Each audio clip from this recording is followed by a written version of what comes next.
So I recently made a video of me making paper out of my deceased grandfather's clothes as a way of coping with the grief of losing him.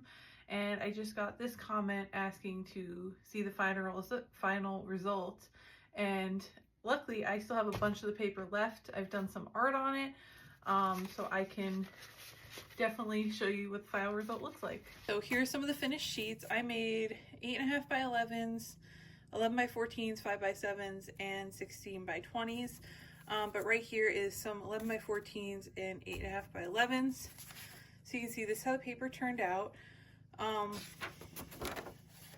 This was when I was still relatively new to paper making, and I had some issues with the fibers of the clothing that I chose of his beading.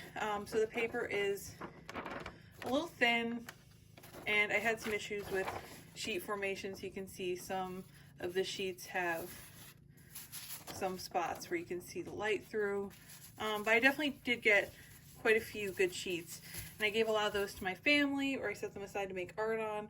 But I still have a lot of it for whenever I want to make a piece that has some connection to my grandfather or to my family. So I do have some examples of some art I've made on the paper. This was a little piece I made, a little mini print using Tetra Pak, and this is a piece about chronic illness. It's called Symptom. And then right before my grandfather passed, we all got COVID, and I was hospitalized for COVID and just had a really bad experience, and I got a cat for my husband as like a thank you for keeping me alive present.